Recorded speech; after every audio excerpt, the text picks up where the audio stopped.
just looking at some of your results, it looks like you've been close in a lot of these games. What do you have to do to sort of get over that finish line and win a game like this on the road? I think we just need to get to that point where we believe in each other and frankly, we spent a lot of time changing things around offensively, defensively, and I think it's a reflection of that right now that we can play for 30-something minutes with basically every team in the league. But it might be just the fact that when you got to lock down and come up with something at the end of the game, we're not there yet. So we're a work in progress. We have losses that are pretty close, and we're in every game with a few minutes to go. But it's painful to sort of keep losing like this. Can you take positives away though? And when you go back and look at it, I mean, you're down 10 at halftime, and you make that run to go up by 5. Are there things there when you look and say there are some positives there to build on? Sure.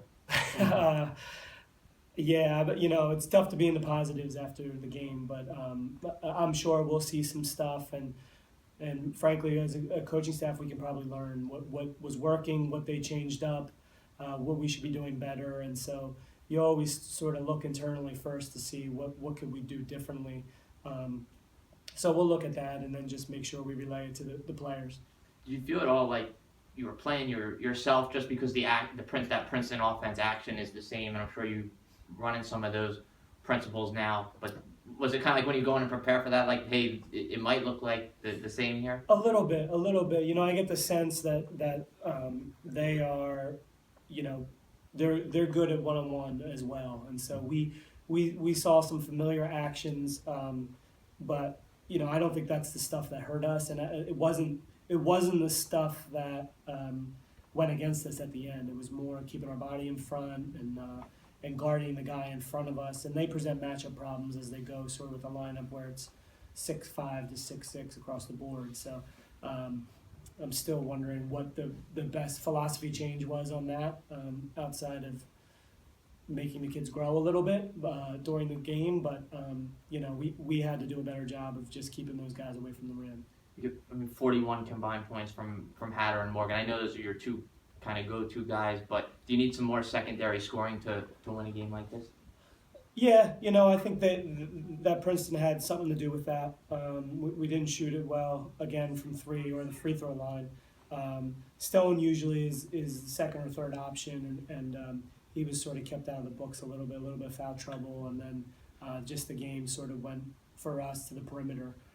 We were trying to get it back inside, but never really got to it. So that's something to look at. Stone has been solid. He grabbed 13 rebounds.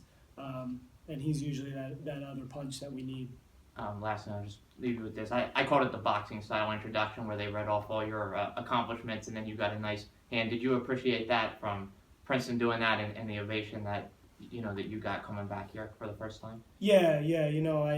I was mostly talking during it to the guys, but I spent a lot of time here, 13 years, and it's my alma mater, and there's so many familiar faces. So the place has done so much for me.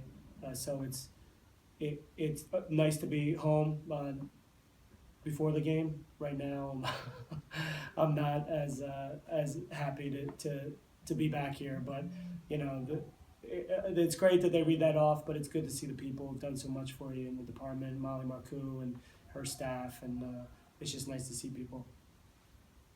Thanks, Brian. Yep.